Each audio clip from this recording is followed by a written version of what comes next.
This episode is brought to you by Microsoft Azure. Turn your ideas into reality with an Azure free account. Get everything you need to develop apps across cloud and hybrid environments, scale workloads, create cloud-connected mobile experiences, and so much more. Discover what you can create with popular services free for 12 months. Learn more at azure.com. That's AZURE.com. And sign up for a free account to start building in the cloud today. Thanks for choosing this free Anfield Index podcast.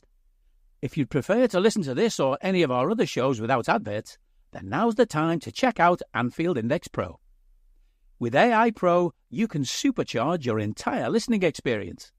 You'll not only get all of our podcasts without the ads, but you'll have them far faster with our Quick Publish feature available exclusively for subscribers. AI Pro also puts you in the heart of our sound studio, with an option to listen to many of our shows live and interact with the podcasters in real time as the shows are recording. Upgrading couldn't be easier. AI Pro is available on all popular podcast platforms. Just head on over to AnfieldIndexPro.com and get started today. Hello and welcome to AI Scouted on Anfield Index Pro. I'm Dave Hendrick, joined as always by Mr. Karl Matchett. How are you, sir? In fantastic form, thank you, albeit you were late today. No. That is absolutely not the case. And what happened, you were 12 minutes late to a podcast that you arranged, which is absolutely scandalous behaviour. Right. Champions League draw is today, but because of what can only be termed woke nonsense, it's not till 5 p.m. So we don't know who we're going to be playing. But we do know who's in the draw, Karl. And we know that Liverpool are a pot one team. So they're obviously launching everybody in together, and I don't like the format at all. I really don't like the format. But we obviously won't play everybody. So who do you want to play? Give me 3 teams that you want to see Liverpool play in the group stage. All right, I'll give you one from each pot, and then you can pick another one from each pot. How about that? So that'll work. A bit unusual, obviously, in us being a pot one team, but playing someone else from pot one, which doesn't usually happen in the old version of it. I think I would probably enjoy playing Barcelona. It's been a while. They've obviously done a big restructuring. They're obviously still massive accountancy nonsense. I don't really know how much I like the actual squad at the minute, but I kind of like how Hansi Flick has set them up. Just caught little bits of the game, obviously, and Danny Olmo there in the number 10. That might be quite an interesting one just to see how that goes. It's a bit of a glamour match, but not a absolute peak team at the minute, so maybe Barca. I like that shout. I really do. And like you said, I mean, it's not like they're the Barca super team of 10 years ago. This is a younger squad, a squad with significant holes, quite a lot of injury problems, but still a lot of talent. I think from pot one, I'll go Dortmund then. Just because we only got to play them in that first Europa League run under Klopp. And I always wanted to see us play them in the Champions League when we had Jurgen, just so he'd get that homecoming to the Westfalenstadion with a bit more kind of time between when he left and when we played them that time. And he never got it. And now he's gone, but I think it'd be quite cool for us to play them and maybe him to be guest of honour at one or both of the matches. So, plus it's Dortmund, their fans are amazing, their stadium's brilliant, the atmosphere for both games would be phenomenal. I'll go Dortmund. And given we would play one of them home, one of them away, would we suggest the Dortmund one away might be the better one and play Barca at home? Yeah, to be fair. Who's left at Barca? Is there anyone left at Barca from 2019? I don't think there is. Margot Ter Stegen's the only one, isn't he? Because Sergio Roberto left this summer. Said he's gone. Pedri was not coming through just yet. Was he already there? He was at Las Palmas, I think, at that point. God, I don't even remember. I don't think there'd be anyone else then, like Rafinha and all that were afterwards, weren't they? Yeah, let's see. Liverpool forward. So Frankie Young, I think that was the year after, wasn't it? That was the year after he joined in 2020. Semi-finally was it? Yeah. So I think it'd just be Ter Stegen, to be honest. Yeah. There's definitely going to be some officials that are still there, though. Yeah. Some behind the scenes people. It'd just be nice to see them walk out and relive that game as they walk out onto the pitch and then see the life drained from their faces. So, yeah, we'll do Barca home, Dortmund away. That works. Also, it wouldn't be Camp Nou. It would be Stade Luis Companys as well. So yeah, which is just no good at all. Nobody cares about that. Wait till you get your stadium and then we'll come visit. Right, yeah. Hot two. Anybody but Atleti. Yeah, not Atletico Madrid. I think if we were being honest, I think it would be just too much fun and too many layers to not say Leverkusen, wouldn't it? So one of us has got to take Leverkusen. So if you've got a big one you would prefer from pot two, I'll take Leverkusen. Leverkusen works, yeah. But I want them at Anfield. Don't want them at their place. And I would say Atalanta. We need revenge. Last season was an embarrassment. We need revenge. So I'll take them. The two finalists from last year. Yeah. Yeah, the Europa League finalists from last year. We're giving ourselves quite a tough run in this year's Champions League. Well, don't forget, UEFA reckon 2 wins, 2 draws is enough to go through. I have my doubts that this will work out in practice, but yeah, maybe. Right, let's mix it up a bit for pot 3 then. Enough of the glamour-ties. Let's go and batter Linders in his own stadium. Yeah, I like Salzburg. Yeah. Go and wipe the floor with them, and they wouldn't be able to. Would they be able to play Besiktas in the Champions League? They probably would, actually. Yeah, I think so. Yeah. Yeah. And then we can pick whichever one of theirs is really good that we like, who's young, and take them in January. Yep. I'm sorry, I have to go a little bit glamorous again. I'm taking Celtic. Now we'll batter them, and it'd be nice because it's Rodgers. So it would be nice to batter Rodgers and Linders in the group stage, but it has to be Celtic. So Celtic at Anfield. Yeah. And Salzburg Red Bull at Salzburg, yeah. So far we've basically picked Liverpool history in varying manners for our entire group stage. Yeah. Okay, fine. Don't think we can do that in pot 4 too much. No. I will go with someone I have not seen Liverpool play against then.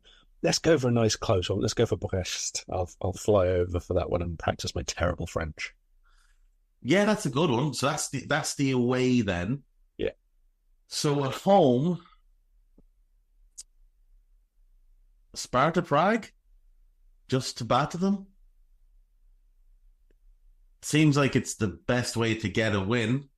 Maybe Bratislava, just because it felt like in the UEFA Cup years, we always played Sparta Prague 17 times a season. Yeah, true. I know a lot of them would have been Slavia Prague as well, but I don't remember the difference between them, so it'll have to be Bratislava. Yeah, we'll take Bratislava. Bratislava will do. Right, so we have Liverpool playing Barcelona, Borussia Dortmund, Bayer Leverkusen, Atalanta, Red Bull Salzburg, Celtic, Brest, and Slovan Bratislava as our group stage opponents, which should be fun. So there we go. Should get 20 points from that. Yeah, we should. We should be beating. We should. Leverkusen are the best team that we've picked Liverpool to play against, if we're being honest. And Atalanta have gotten worse this summer. Dortmund, I don't really like what they've done. Barca haven't been able to afford to do much, but they did add Dani Olmo. Celtic have gotten worse this summer. They lost Matty O'Reilly. Salzburg have gotten better, but that wouldn't be hard. They were awful last year. Brest have definitely gotten a little bit worse, and I don't know what Slovan Bratislava have done. But let's move from there, and let's have a quick look at some transfers around Europe. And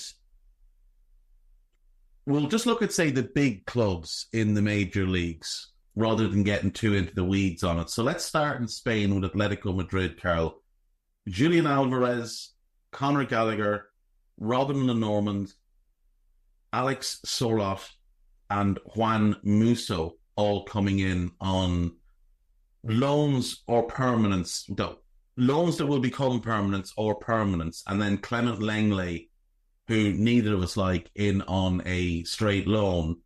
They've sold Morata, Amora Dion, João Felix, Caglar Sionchu, Santiago Moreno, and then they've loaned out Arthur Vermeeren on a loan with an obligation or an option to buy, I'm not sure which. Gabriel Palista and Stefan Savic leave on freeze, and they've loaned out Saul. I think they've gotten a bit better, but they've spent an awful lot of money on, like, Gallagher, Lenormand, and Sorloth. They're good, but I don't know that any of them should be starting for a team that claims to have ambitions to win La Liga. Yeah, I always feel the same way about a lot of Atleti signings over the last eternity, actually, in that they buy good players, but they seem to take like real, almost like pride and like overexerting what they need to do themselves by buying second-tier players for first-tier prices a lot of the time, if you know what I mean. Like, they purposely don't necessarily get all the very, very best players and get extra, obviously, graft and grit and energy and angriness and all the rest of the things that Simeone likes, but always leaves them just a little bit short in the end of quality. Yeah, that's exactly the thing. And this summer was tagged as the revolution. And I mean, look, they've changed the team heavily. I do like Lenormand. I think he's a significant improvement on some of the players they've had at centre back last year, like Stefan Savic, like Palista, like Mario Hermoso. But I'm not keen on the Sorloth deal, to be quite honest. I think they've overpaid for Conor Gallagher, given he's got a year left on his contract. Now, he does fit like a glove into what Simeone wants him to do, which is just run. I love the Alvarez signing. I know people thought it's an overpay. I don't think it's an overpay. I think he's outrageously good, but I don't think they've lost anyone, which is like bad for them as such. No. And look, they managed to get a big fee for João Felix, who no one else wanted.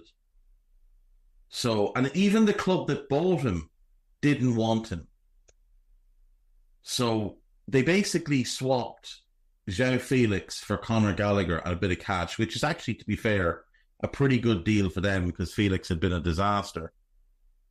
I don't really understand the whole Mauro Dion thing where he was going to Chelsea for 40 million and then he went to Porto for like 12 for 50% of him. I really don't know what's going on there. You do understand perfectly well. Chelsea were giving Atletico Madrid money to buy Conor Gallagher. Yeah, true. However it went down, that's what was happening. True enough. Right, Barcelona.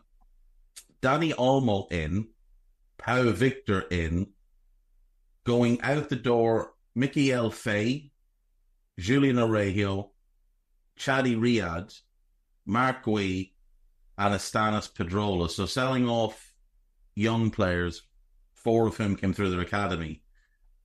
I love the addition of Olmo. I do really like him as a player. But obviously they're hamstrung by what they can and can't do financially. Mm. And it's only in the last couple of days they've actually been able to register Dani Olmo, despite the fact that deal was done, a month ago. So they're not really able to do anything else. No, Pau Victor coming in is fine, reasonable. was a relatively low-cost deal, I think. See how much game time, obviously, he gets. Probably one that they'll look at a little bit further down the line to actually get him reasonable minutes. But they lost the one who went to Chelsea, Gu, so needed at least an alternative in the pipeline coming through. Again, I don't think they've lost anybody particularly damaging to them. Marcos Alonso isn't a problem to lose. Clement Longley is a net positive to lose. Yeah. Gundogan, fine, really good player, but I think they've got a much better one in, and obviously his wages are off the books, which was the most important thing for them. Oriol Romeo no longer being there is also a good thing. He's just not good enough, perfectly honest. Julian Araujo was never even going to come through anyway, so Bournemouth have got him that he was never going to be a Barcelona starter. So I think the squad's a little bit short, to be honest, but it's their own fault. They keep putting themselves in this position where they have to pay massive wages to lots of players who don't necessarily perform to that level anymore. They're still trying to pay like the biggest club in the world, but they're not having the performances or quality or depth, most importantly, for the biggest club in the world. I don't need a VPN. I've got nothing to hide. Ha. This is what I used to tell myself before I hooked up with LibertyShield.com. Not only is my home internet now fully encrypted, but I can now access all the websites I want, whenever I want, and do so from absolutely anywhere. As a Liverpool fan, I love to know I can now watch every match, regardless of whether it's on UK TV or not. My Liberty Shield VPN makes sure nothing is blocked and guarantees me super fast streaming speed throughout that match. You can get connected right now with their software package, which includes a 48-hour no-obligation free trial and instant access to their apps for Apple, Android, Fire TV, PC, Mac and Android TV. Or go a step further like I have and get one of their pre-configured VPN routers. These small but powerful devices allow you to easily connect every device in your home to VPN, making it the perfect solution for smart TVs, Mac boxes and games consoles. Visit LibertyShield.com today and use coupon code AIVPN25 to get 25% off at checkout. No, see, this is the thing. I mean, like, 2 players in, and obviously, look, the players they've sold, none of them played last year in the first team. Alonso, getting rid of him and Sergio Roberto's fine. Gundogan, fair enough. Dest, fair enough. Though you paid a decent amount of money and now you're letting them go on free. I do question the logic, though, in allowing Vitor Roque to go, because you only have one striker, really. I know you brought in Pau Victor, but nobody's convinced me he's ready this year. So I don't really understand what it is that Vitor Roque has done wrong there, where Xavi seemingly didn't fancy him, and then Flick, it was not his decision. He didn't get a say in the matter. It was just like, oh, we're getting rid of him. It's a very, very strange set of moves. But look, it is what it is. They've also obviously lost João Cancelo and João Felix, but I couldn't really see either of them playing under Flick, in how he wants to play, because neither of them are particularly good off the ball. Real Madrid. Right, going out, Rafa Marin, Juanmi Latasa, Joselu, Nacho, which is a big loss for them. Toni Kroos retiring is a significant loss. Coming in the door, Endrick, and some fella called Mbappe on a free. It's not a free, but it is a free. It's a rather significant upgrade in attack to get Kylian Mbappe and Endrick and be able to retain most of the team that just won the Champions League, has won 2 in 3 years. Kroos is a big loss, though, and so is Nacho. Nacho, from a leadership point of view, a versatility point of view, and a reliability point of view, is a big loss for them. But in the aggregate, I think they are obviously getting better because they've added, well, either the best or second best player in the world, and Endrick, who's probably the best 18-year-old in the world right now. Yeah, I think this is pretty clearly just a question of how they balance, how they gel, how they get them all playing in the right areas. Because obviously, at the minute, they've started off with a front line of Mbappe central, Vinny left, and Rodrigo right, but all of them want to play left or from the left running in. So, even Bellingham has been sort of left side of midfield, so it's very, very top heavy that side at the minute, up until his injury. So there's work to be done for the balance and for the integration, I suppose, of a bit of a different focal point for the attack. But quality-wise, I don't really think there's too much to add, is there? No, I don't think so. So that's the big three. I don't care enough about what any of the rest of them have done this year, to be honest, because I don't think anybody has made huge leaps to improve themselves and potentially challenge those three at the top. I think Girona will take a significant step back, having lost some key players. I think Real Sociedad have lost some key players, and Lukas Sukic is kind of their big arrival for the summer. So let's move on to the Bundesliga. Bayer Leverkusen. Adam Hložek goes to Hoffenheim. Sadar Osman goes to Shabab Al-Ali. Aldolin Kasunu goes to Atalanta, and I want to come back to that one. And Fosu Mensah, who wasn't playing anyway, he's out the door. They do lose Stanisic back to Bayern, who was quite important for them last year. Coming in, Martin Terrier, who's good. Alex Garcia, who's good. Jean-Noel Belessian, who's really promising. And then Nordi Mukiele on loan. Karl, what's the logic behind loaning out Kasunu and loaning in Mukiele? I don't know. I could understand if they were to have sold Kasunu, because they've been quite vocal about wanting to offload one of the centre backs and bring in somebody else. But Atlanta only have an option to buy, is what I read anyway. So, and I don't even know that there's an option to buy Mukiele. So maybe they want him more as sort of wing back cover, perhaps, or defensive midfield cover, because he's obviously played all over the place.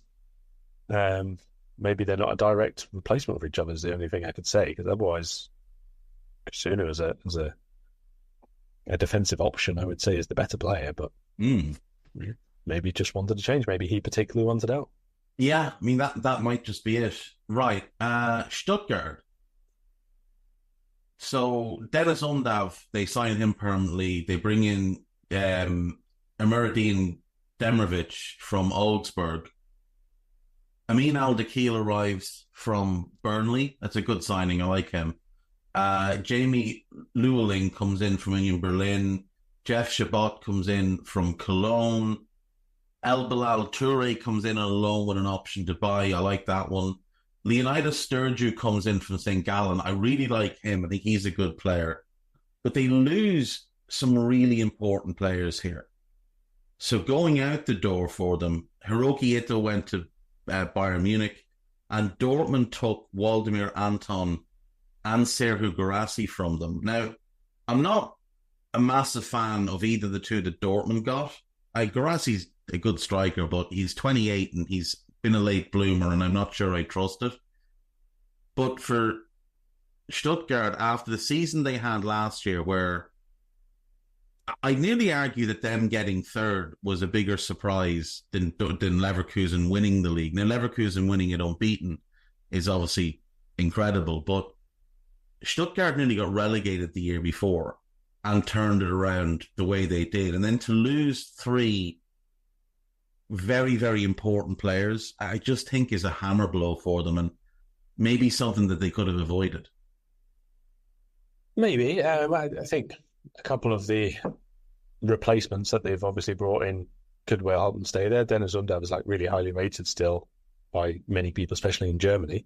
Can he replace Guirassy's goals? But he was there last year, wasn't he? Big ask. But I don't know, but they'll still expect him to step up and do a lot more. I think that El Dak signing is pretty good as well. I think he looked all right at Burnley. There's plenty of growth still left in him, I think, at 22, and step up. They might not get Champions League or even European spots again, but I don't really know if that would be the expectation or the ambition for them this season. I mean, we've seen in Germany a lot of times over the last few years, the team who takes, let's say, the surprise spot in Champions League spots the year after really struggle. Like Union Berlin are obviously the most extreme and most recent and most obvious example of this, but teams who have been fighting relegation suddenly do really well, and then it's a real struggle for them to not just match what they did the previous season, but even stay afloat. Like as a competitive outfit, it just seems like it takes a lot out of the squad. So I don't know, like I said, what their real ambition is within the squad, within the club this year, but I think if you've put a team in place, a squad in place that you think can just remain competitive in the top half, I'm not sure that that's a terrible thing, especially with them obviously having European football this season at the same time. Yeah, to be fair, that is true. That is true. All right, Bayern Munich. So going out the door, I think they've sold really well. They got a good fee for Malik Thielman. They got a really good fee for De Ligt. They got an okay fee for Mazraoui for, a backup, fullback. Coming in, Michael Olise, I love that deal for them. I think they got him at a great price as well.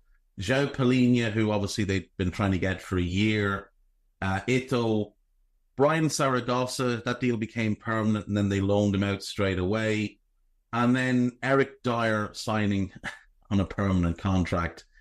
But you have to factor in as well, they paid a lot of money to get Vincent Kompany as their new manager after pretty much everybody turned them down. So 2 questions. Why did they find it so hard to convince a manager to go there? And then what do you think of the window?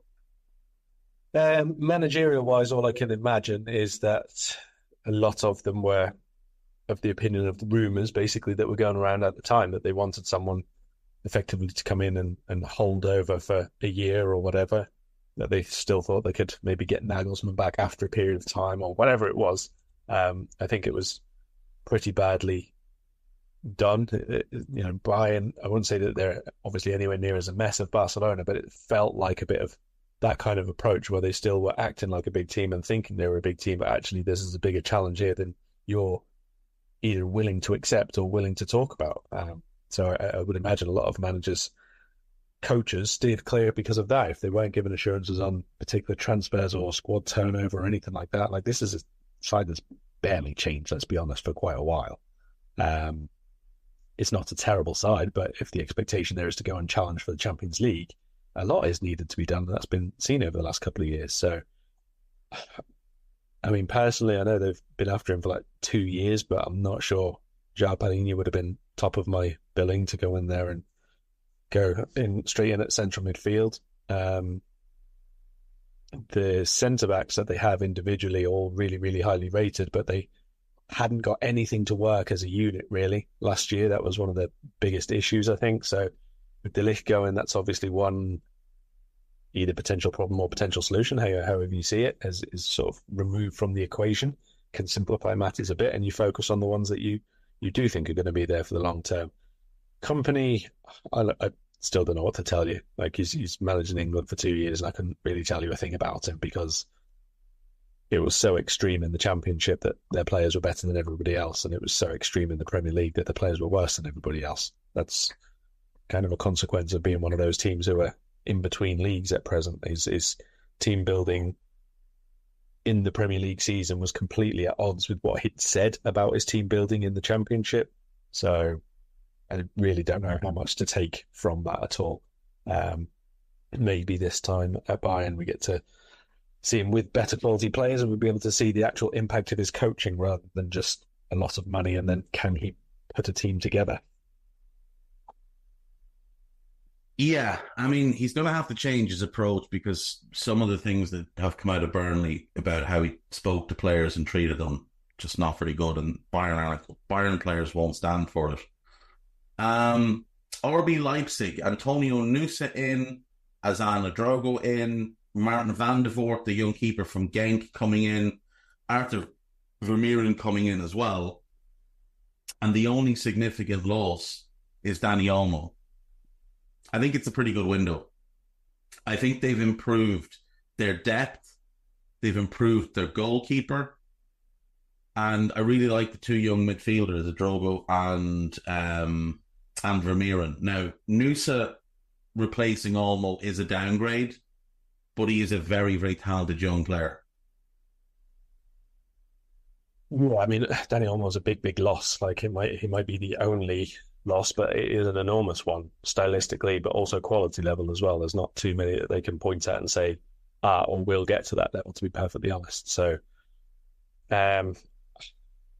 I do think it's probably across. Well, they did get Xavi Simons back on loan as well. That was but again, that's not an improvement, like you said. No, Stuttgart as well. So it's not an upgrade; it's a continuation. And yeah, he individually should probably continue getting better with game time and experience and all the rest of it. But team-wise, that's a massive hole to plug. I think probably across the board, like rather than individual quality, yeah, maybe a bit stronger this year. But I would still say that this Leipzig squad now, compared to the Leipzig squad of 2 and 3 seasons ago, is not as good. Like, they've lost some magnificent individual players in that time.